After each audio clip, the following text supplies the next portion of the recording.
Fala pessoal, tudo bem? Sejam muito bem-vindos, meus amigos, à nossa retrospectiva de jurisprudência aqui do Dedicação Delta. Prazer, pessoal, meu nome é Bruno Betti, sou professor aqui da Casa de Direito Administrativo, sou procurador do município de Belo Horizonte, meus amigos.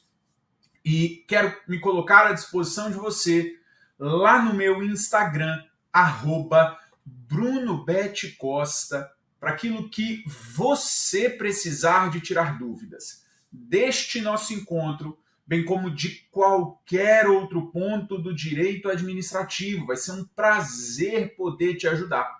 Além disso, sempre posto dicas, atualizações, temas relevantes do direito administrativo que certamente vão te ajudar em prova. Tudo bem? Muito bem, pessoal, nós vamos fazer aqui uma retrospectiva dos temas mais importantes da jurisprudência do STF, do STJ, em direito administrativo e que eu reputo relevante para provas de delegado, perfeito?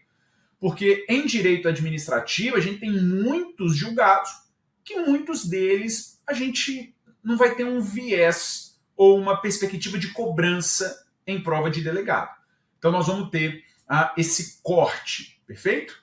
Então aqui a gente começa com uma temática que sempre cai em prova de delegado, que é essa aqui, olha. Nós vamos na temática serviço público. A gente sabe que cai muito em prova de delegado a literalidade da Lei 8.987 e da Lei 11.079. Concessão comum e PPP, respectivamente. Mas a gente sabe também que, a depender da banca que vai fazer o seu concurso, o aspecto jurisprudencial ganha mais relevância.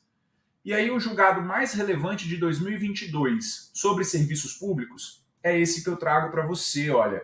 A ADI 2946, julgada em março de 22, em que o Supremo entendeu que é constitucional a transferência da concessão e do controle societário das concessionárias de serviço público mediante anuência do poder concedente. Pessoal, vem aqui comigo e relembre que nós temos 3 institutos na 8987, lá no artigo 25, no artigo 26 e no artigo 27, que eu brinco e falo que são escadinhas.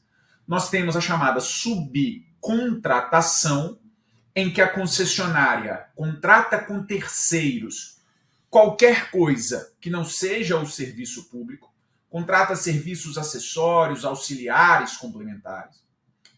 Nós temos a subconcessão, em que uma parte da concessão é contratado com um terceiro, e aí a gente precisa de 3 requisitos. A gente vai precisar de anuência do poder concedente, previsão no contrato e licitação. E nós temos a escada máxima, que é a transferência da concessão ou do controle acionário, em que, nos termos do artigo 27, basta a anuência do poder concedente sob pena de caducidade. Esse artigo 27 foi questionado a sua constitucionalidade no Supremo Tribunal Federal, que entendeu que ela é constitucional.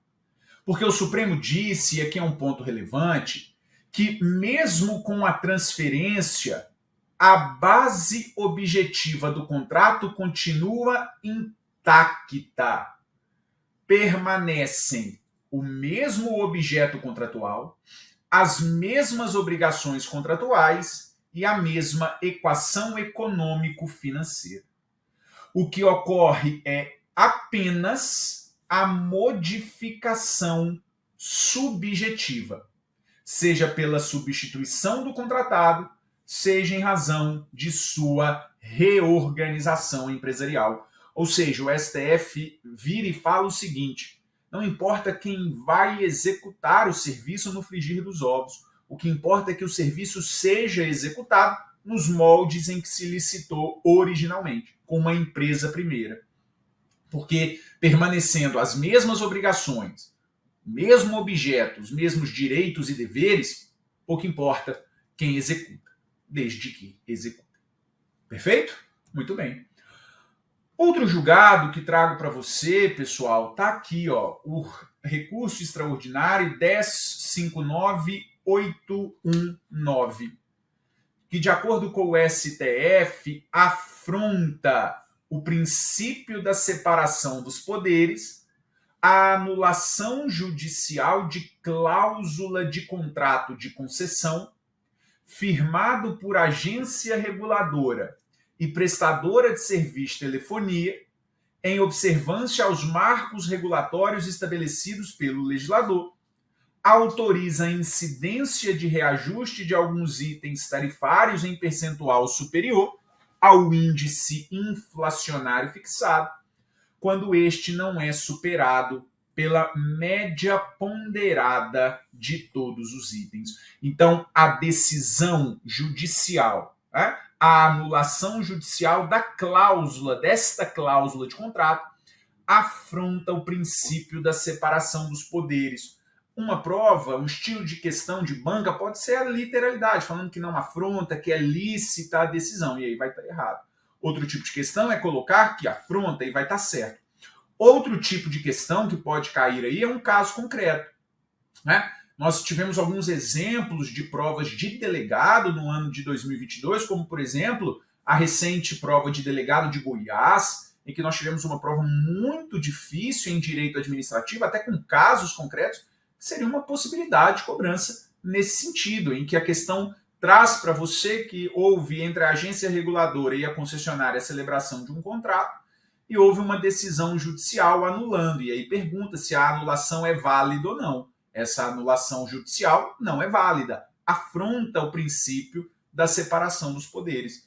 Diz o STF que a intervenção do judiciário no âmbito regulatório dá-se com vistas ao controle de legalidade, respeitadas as capacidades institucionais das entidades de regulação e a discricionariedade técnica dos atos editados.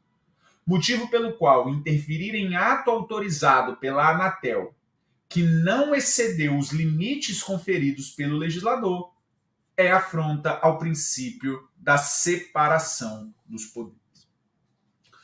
Outro julgado, pessoal, e aí eu trago 3 teses que são ótimas para cair em prova, está relacionado à cobrança pelo uso de faixa de domínio de uma concessionária. Alguém cobra de outro alguém, uma concessionária cobra de uma outra entidade, o uso da faixa de domínio. Pode ou não pode? Aí vai depender. Veja, nós temos aqui essa primeira e nós vamos na terceira, que eu vou colocar a segunda para você entender. A primeira, pessoal, o STJ e também o STF, todos no mesmo sentido, entendem que é indevida a cobrança promovida por concessionária de rodovia em face de autarquia prestadora de serviços de saneamento básico pelo uso da faixa de domínio da via pública concedida. Presta atenção, o caso é uma concessionária cobrando de uma autarquia. Essa cobrança é indevida pelo uso da faixa de domínio. É indevida essa cobrança. Diferente e será válida, veja, a concessionária de serviço efetuar a cobrança pela utilização da faixa de domínio de rodovia em face de outra concessionária, desde que haja previsão editalícia e contratual. Ou seja, é uma concessionária cobrando de uma outra concessionária? Pode. É uma concessionária cobrando de uma autarquia? Não pode. E ainda tem, e eu trago para você para a gente deixar tudo no mesmo estudo, de que é vedada, veja, é vedada a cobrança de valores em face do concessionário de serviço público pelo uso do solo, do subsolo ou espaço aéreo, quando tal exigência emana do próprio poder concedente. Quando o poder concedente exige o uso do solo, subsolo, do espaço aéreo da concessionária, o poder concedente não pode cobrar isso da concessionária. por fim, da temática serviço público, trago para você esse julgado, esse recurso em mandado de segurança 66794, segundo o qual o STJ entendeu que não se exige contraditório prévio a decretação de intervenção em contrato de concessão com concessionária de serviço público. Lembre, pessoal, que nós temos a figura da intervenção lá na concessão, lá na Lei 8987.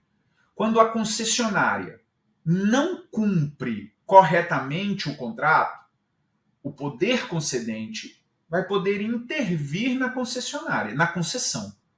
Vai intervir na concessão com o intuito, com o objetivo de fazer com que ela cumpra as cláusulas regulamentares, legais e contratuais. A decretação da intervenção, anota, não é sanção. A decretação da intervenção não é sanção. É um procedimento simplesmente acautelatório. Razão pela qual a decretação da intervenção não precisa de contraditório prévio. Decretada a intervenção, aí sim eu instauro um processo administrativo. E com a instauração do processo administrativo, eu tenho a concessão de contraditório e ampla defesa. Perfeito? É o que diz aqui o STJ. Verifica-se que, em se tratando de intervenção, o direito de defesa do concessionário só é propiciado após a decretação da intervenção, a partir do momento em que for instaurado o processo administrativo para apuração das irregularidades. Isso porque a intervenção possui finalidades investigatórias e fiscalizatórias, e não punitivo. Muito, muito relevante. De olho nisso, você não vai errar mais. Um outro tema que eu trago para você e eu reputo relevante em provas de delegado é, claro, a temática do poder de polícia. E antes que você pense, não é o julgado do Supremo Tribunal Federal sobre a delegação do poder de polícia. Esse é do ano anterior, do ano de 2021. Teve um julgado recente do STJ, que o STJ trouxe novamente um entendimento que ele já tinha. Mas isso, como voltou recente, 2023, tem grande chance de aparecer na sua prova. É esse, pessoal. Veja, o agravo interno no recurso especial, em que o STJ fala que é ilegítimo o ato de autoridade que condiciona ao pagamento de multa a liberação de veículo retido por realizar transporte irregular de passageiros.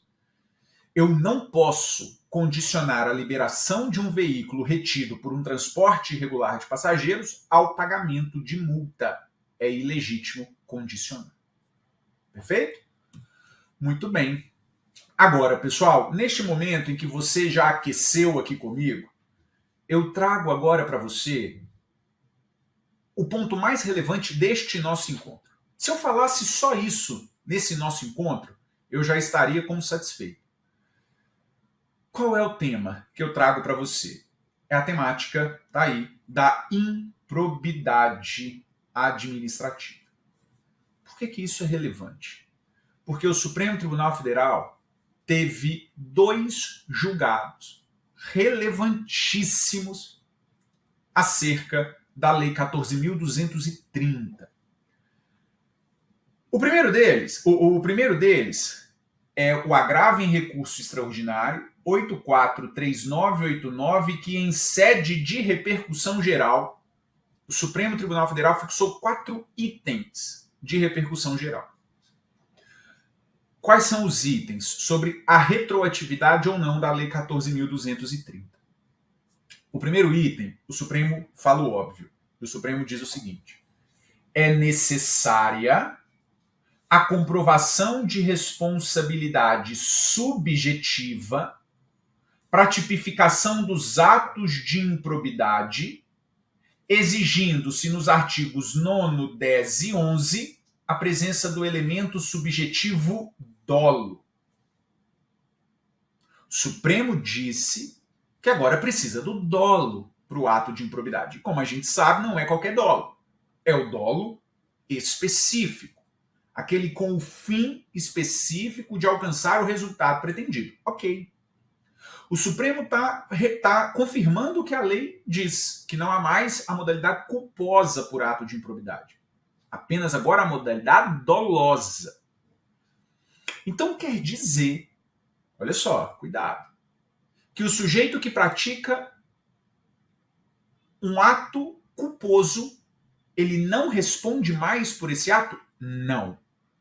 Está errado isso. Ele não responde por improbidade. Mas ele vai responder civil e administrativamente. É o que está aqui.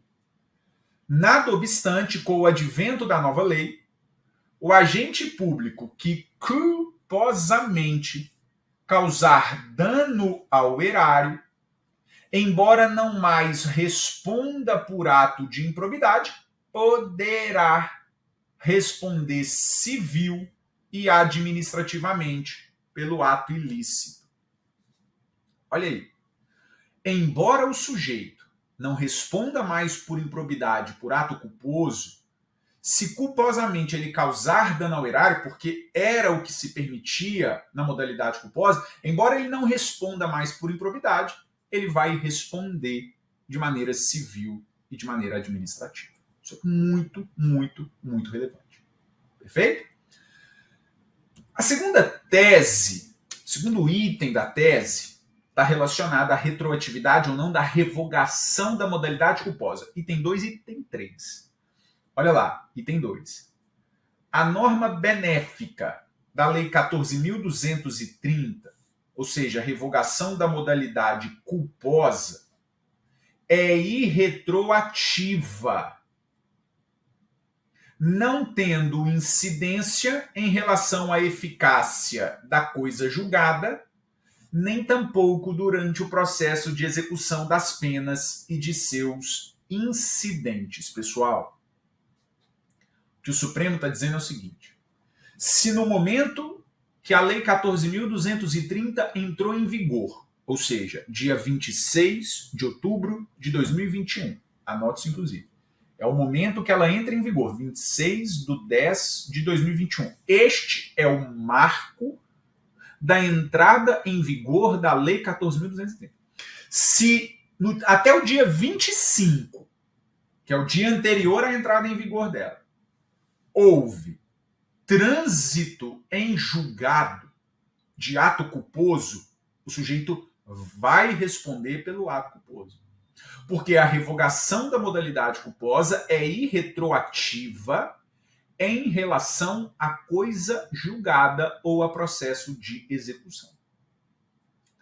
Mas se não houve trânsito em julgado, o sujeito não vai responder, porque a revogação da modalidade culposa vai ser aplicada retroativamente. Olha aqui.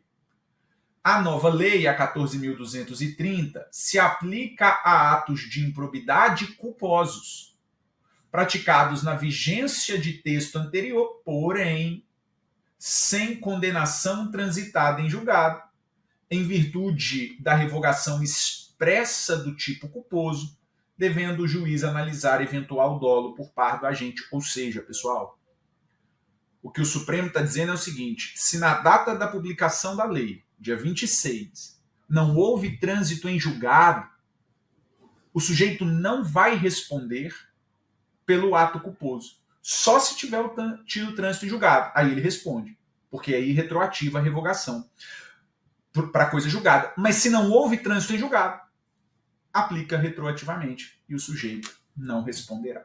Por fim, deste julgado, observe, trago para você o quarto tópico, em que o Supremo Tribunal Federal entendeu que o novo regime prescricional previsto na Lei 14.230 é irretroativo, aplicando-se os novos marcos temporais a partir da publicação da lei. Muito bem. E o outro julgado relevante sobre a temática da improbidade, as ADIs 7042, 7043.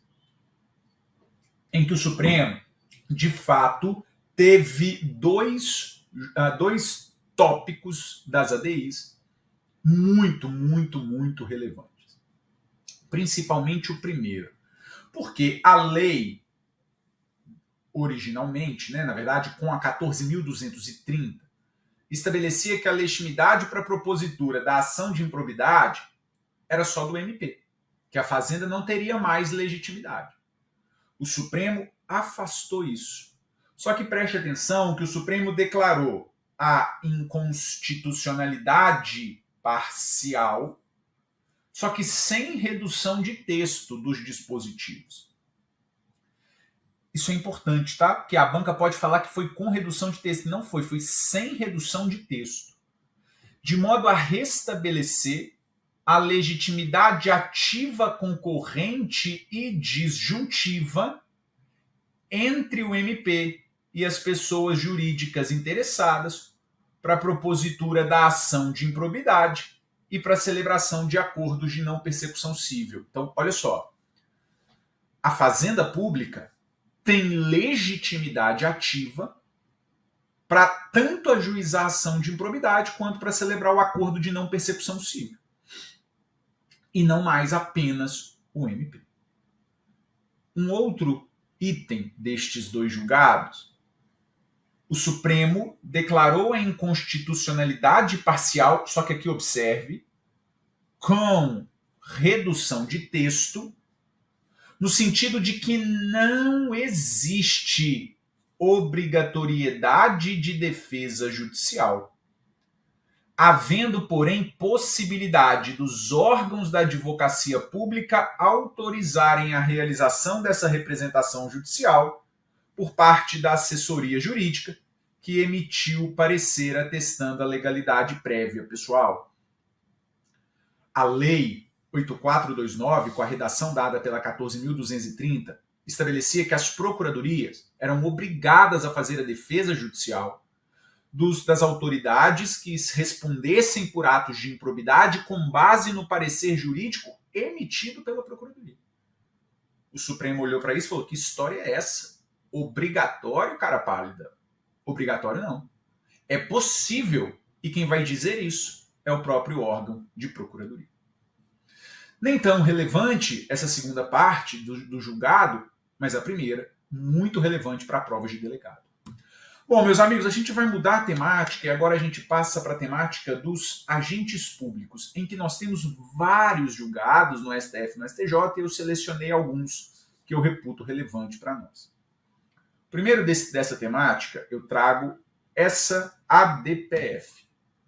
Essa ADPF estabelece que é inconstitucional norma estadual que, de maneira genérica e abrangente, permite a convocação temporária de profissionais da área da educação sem prévio vínculo com a administração para suprir vacância de cargo público efetivo.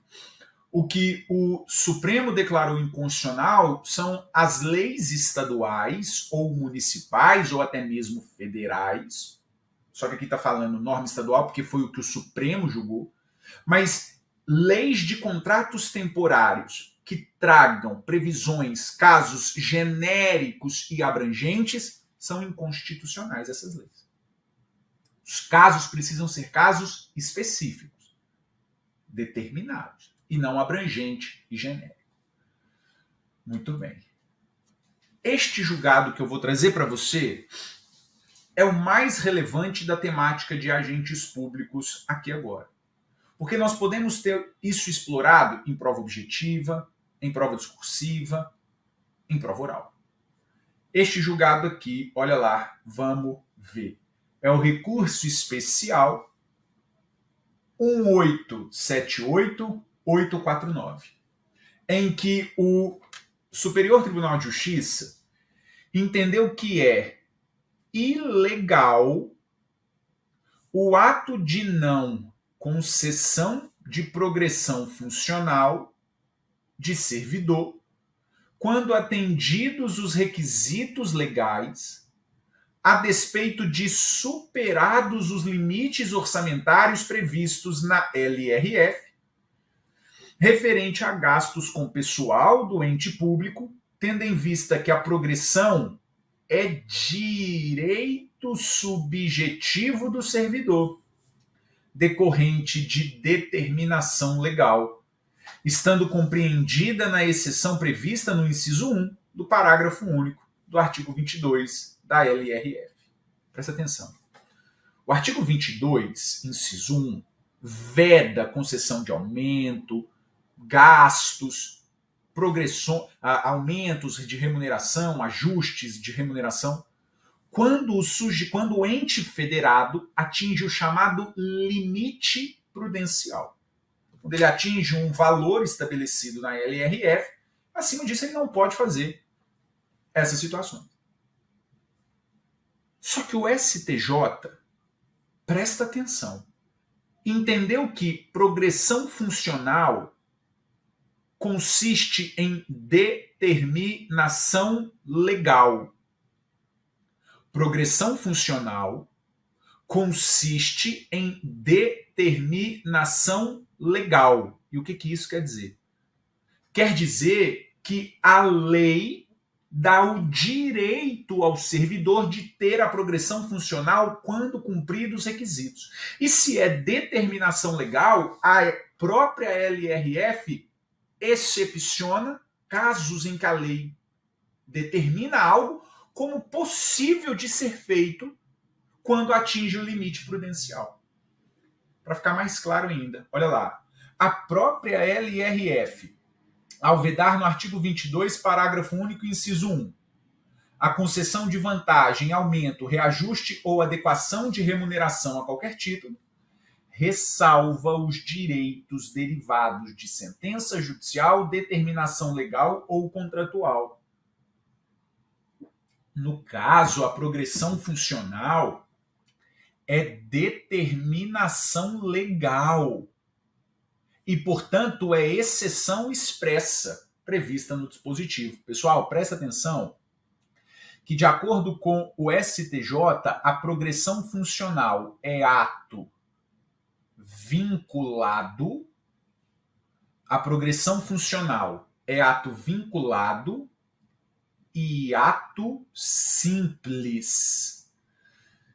É ato vinculado no sentido de ser obrigatória a concessão preencher os requisitos e é ato simples, porque depende da manifestação de apenas um órgão.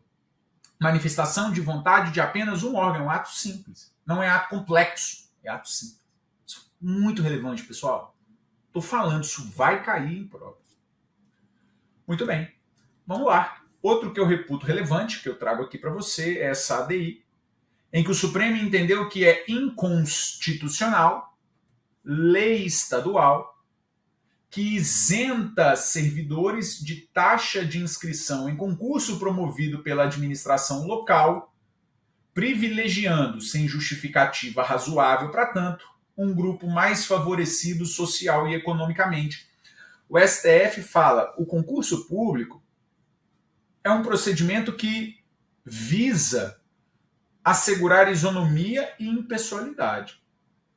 A partir do momento que eu concedo isenção de taxa de inscrição para quem já é servidor público, eu estou violando a impessoalidade e a isonomia. Porque eu estou criando um privilégio para uma classe que, teoricamente, já tem condições de pagar. E eu vou ter que compensar isso cobrando de outros que não são servidores e que, muito possivelmente, não têm condições de pagar uma taxa de inscrição, inclusive uma taxa de inscrição alta.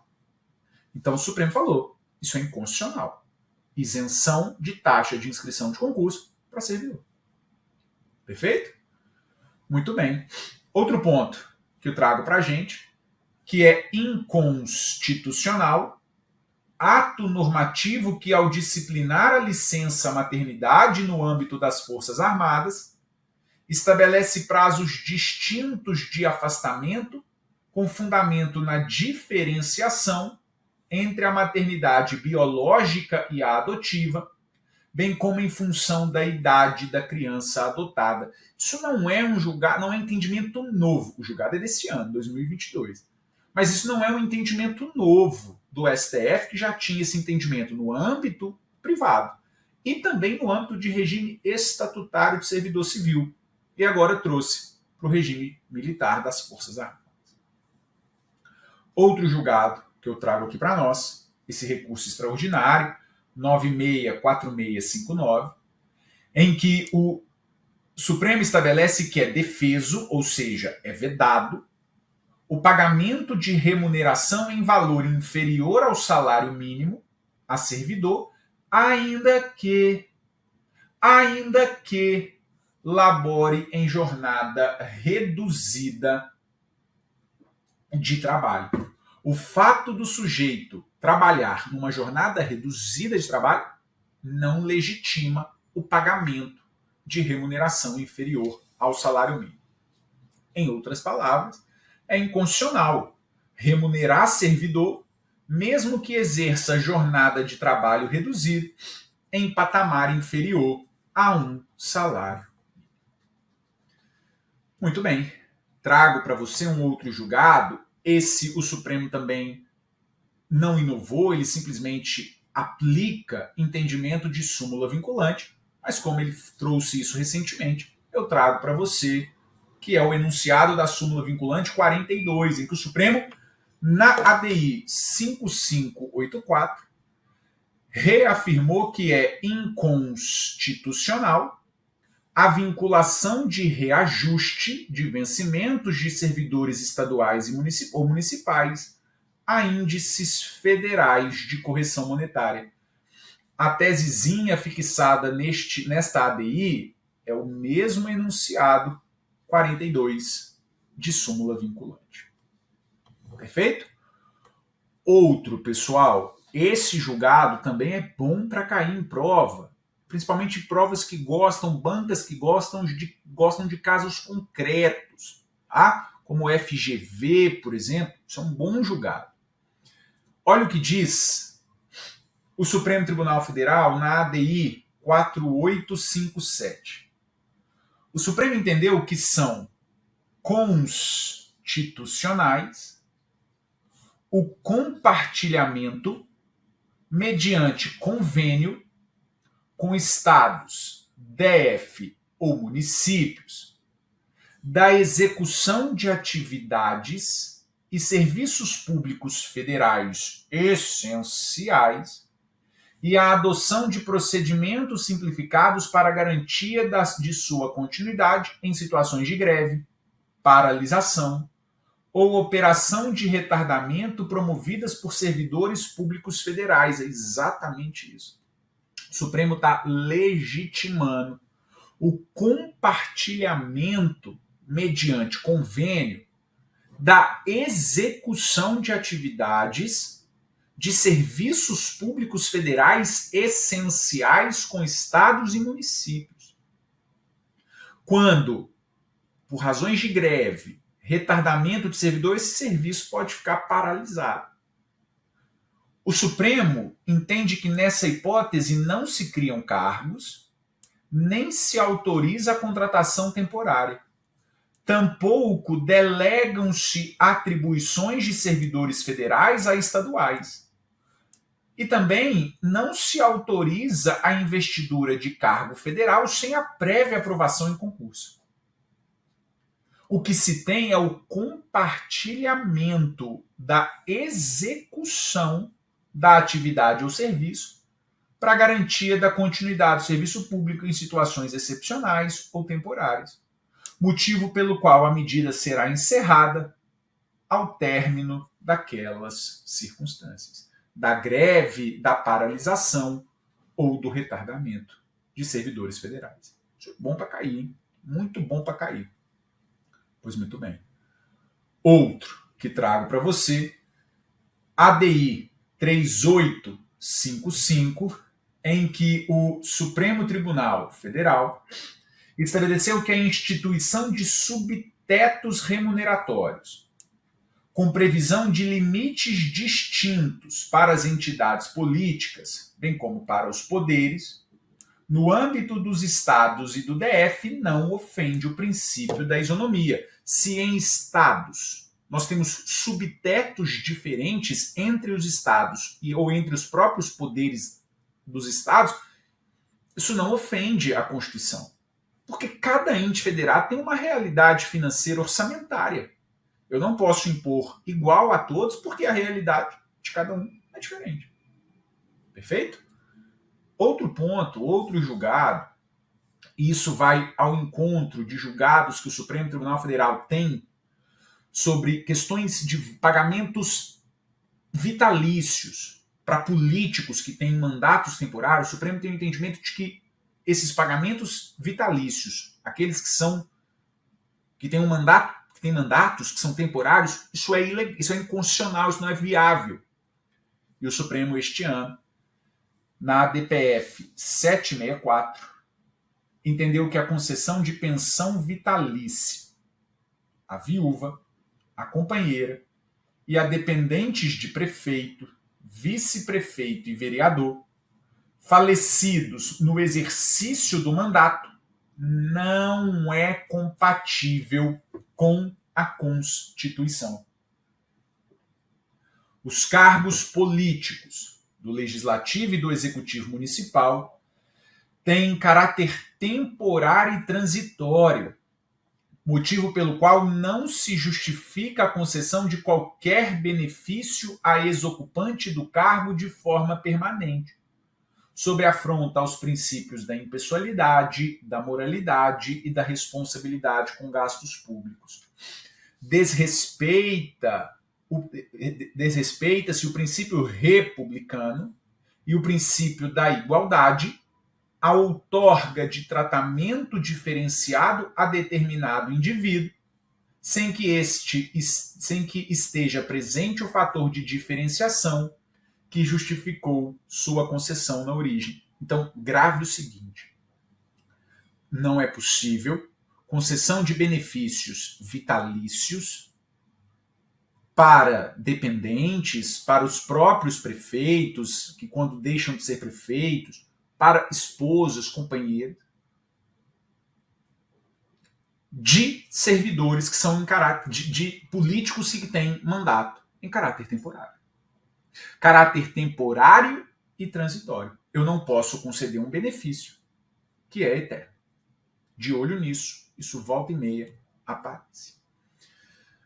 Outro ponto que trago para você é de que compete à Justiça do Trabalho processar e julgar reclamação trabalhista ajuizada por servidor admitido sem concurso e sob o regime seletista antes da Constituição, mesmo que haja acumulação de pedidos referentes ao período trabalhado, sob regime de contratação temporária.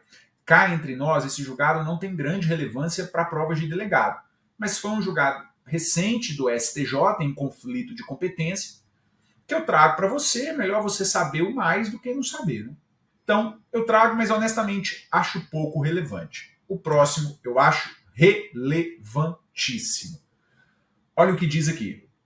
A exigência dos requisitos previstos em edital para nomeação em cargo público não pode ser afastada por legislação posterior mais benéfica ao candidato. Este é realmente muito bom e muito relevante.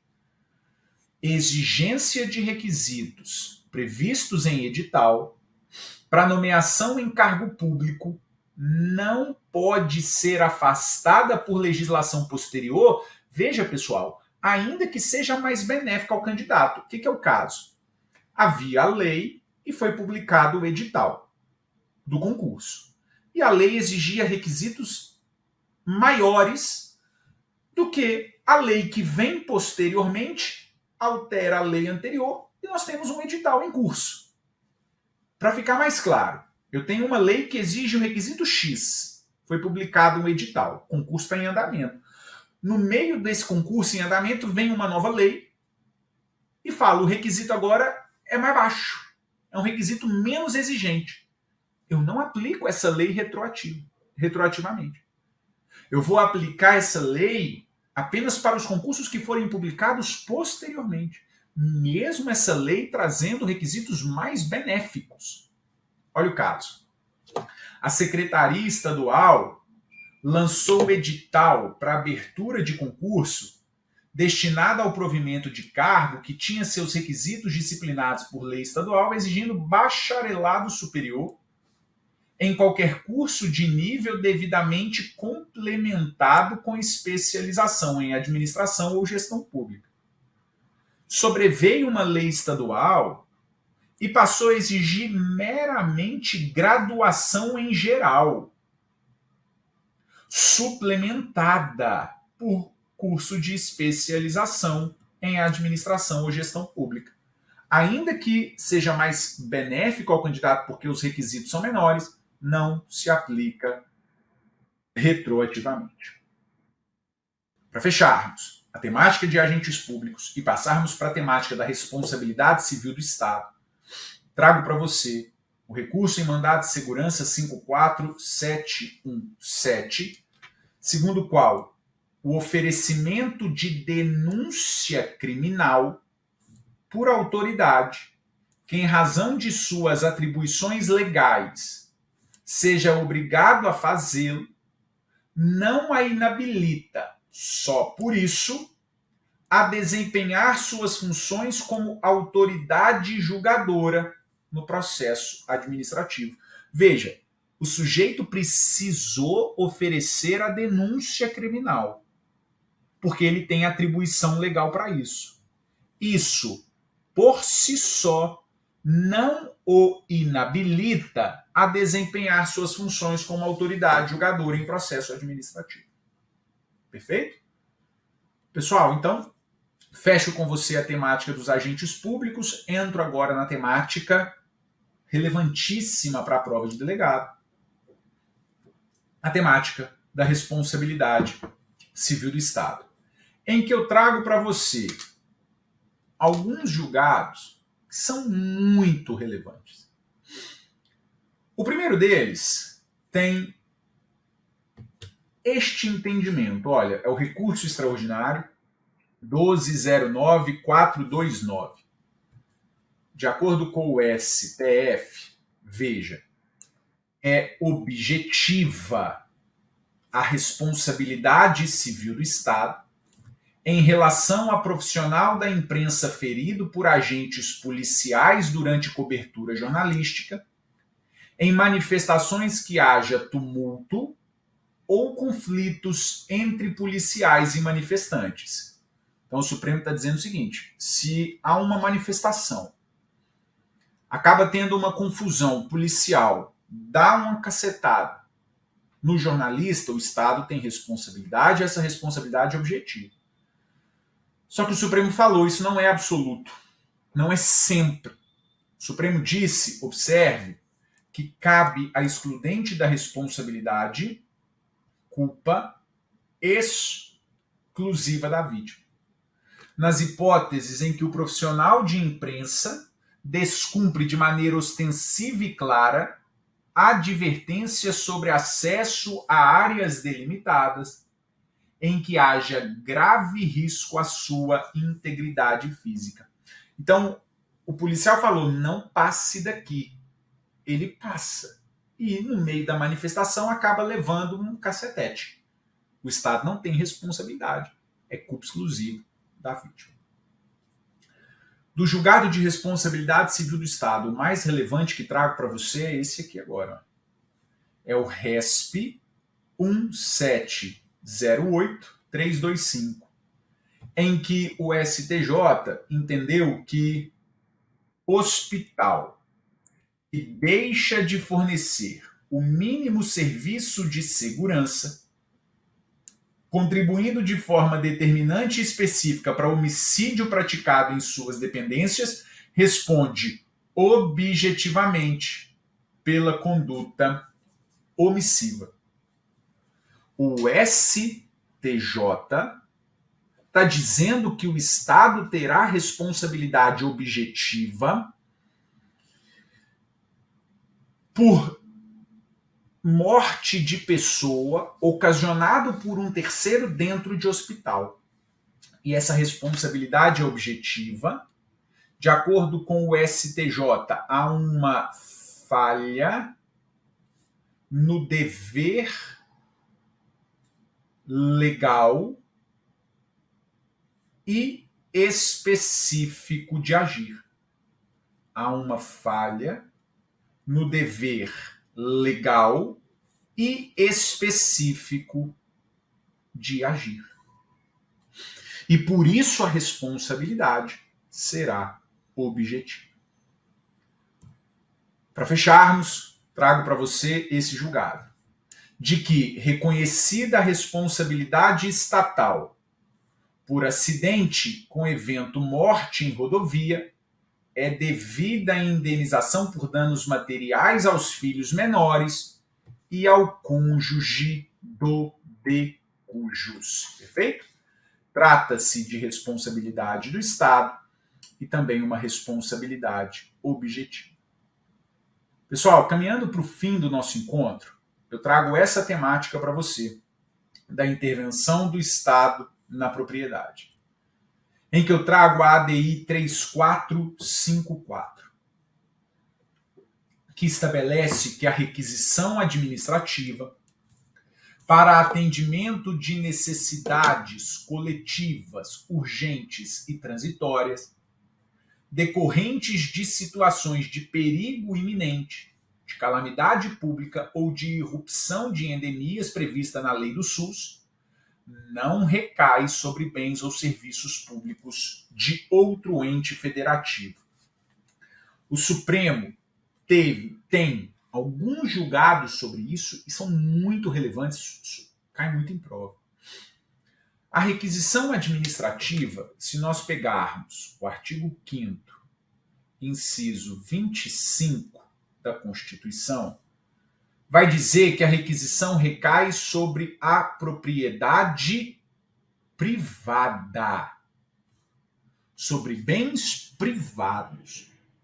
De modo que o Supremo, então, ao fazer a leitura desse dispositivo, diz: a requisição administrativa em situações de normalidade institucional apenas recai sobre propriedades privadas.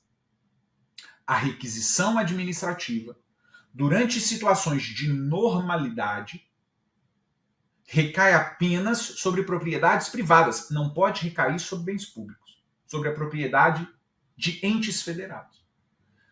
O Supremo disse que na anormalidade institucional, que são os casos de estado de sítio e o estado de defesa formalmente declarados, é possível recair sobre bens públicos a requisição administrativa, mas somente em situação de anormalidade institucional.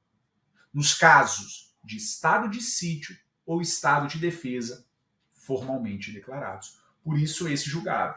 A requisição para atendimento de necessidades coletivas, urgentes e transitórias, previstas na lei do SUS, não recai sobre bem de outro ente federado. Porque isso não é uma anormalidade institucional. Eu não tenho nem estado de sítio, nem estado de defesa formalmente declarados. Vamos passar a régua? Último julgado.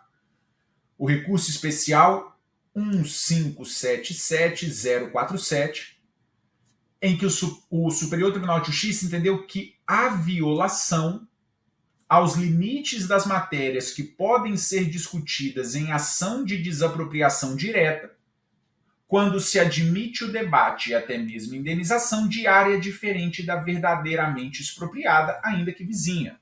Pessoal, lembre que numa ação de desapropriação eu discuto especificamente o imóvel que está sendo desapropriado. Se eu vou discutir em outro imóvel, ainda que vizinho, dentro de uma ação de desapropriação referente a um outro imóvel, eu estou violando os limites em que eu posso debater dentro de uma ação de desapropriação. Perfeito, meus queridos? Então é isso. Termino aqui com você na convicção de ter passado nos principais julgados do Supremo Tribunal Federal e do STJ, que possam ter relação e cobrança em provas nossas de delegado. E coloco à disposição de você novamente lá no meu Instagram, @BrunoBetCosta. Valeu, meus amigos. Grande abraço. Fiquem com Deus. Tchau, tchau.